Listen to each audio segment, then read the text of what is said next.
మనుషులు మనం చేయుచున్న సత్క్రియలు చూచి పరలోకమందున్న తండ్రిని మహిమపరచాలి. హల్లెలూయా. మనుషులు దేవుని మహిమపరచడానికి మనం చేయుచున్న సత్క్రియలు కారణమవ్వాలి.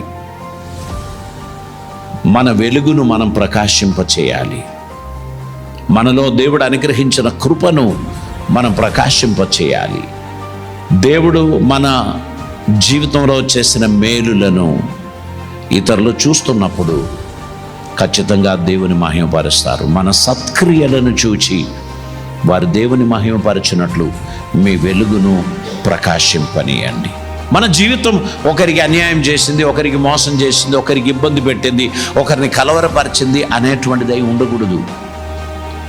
మనం నష్టపోయినా, మనం త్యాగం చేయవలసి వచ్చినా ఒకరిని బ్లెస్ చేసిన వారిగా మనం ఉండాలి.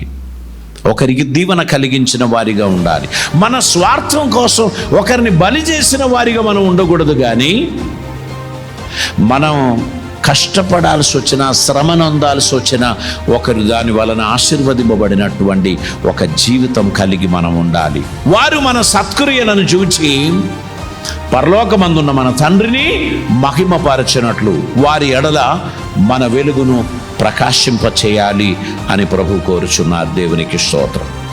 ఇప్పుడు మనం స్వయంగా దేవుని మహిమపరచాలి. మన సత్క్రియలు చూచి ఇతరులు దేవుని మహిమపరచాలి. ఇంకా మన ఫలమును చూచి దేవుడు మహిమపరచబడాలి.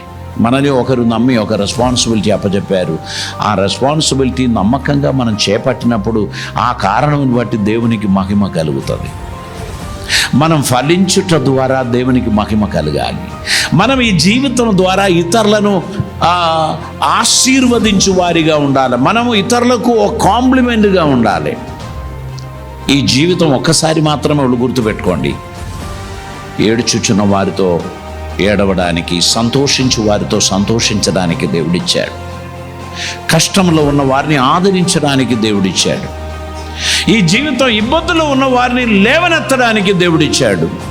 ఈ జీవితం ద్వారా బలహీనుడైన వానికి ఊతనివ్వడానికి దేవుడిచ్చాడు. మీ జీవితం ఎల్లప్పుడూ సెలబ్రేషన్గా ఉండకపోయినా మీ జీవితం కొంతమందికి బ్లెస్సింగ్గా ఉండాలి.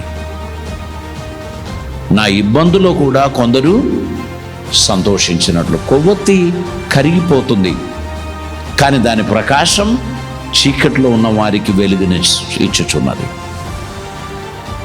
అది దేవుడు మనకు చూపించుచున్న క్రైస్తవ్యం. మనం కరిగిపోయినా మరికొంతమంది ఆనందించినట్లు, మరికొంతమంది సంతోషించినట్లు, మరికొంతమంది దేవుని మహిమపరచినట్లు మనం దేవుని సన్నిధిలో మంచి ఫలము కలిగిన వారిగా ఉండాలి అని దేవుడు కోరుచున్నారు.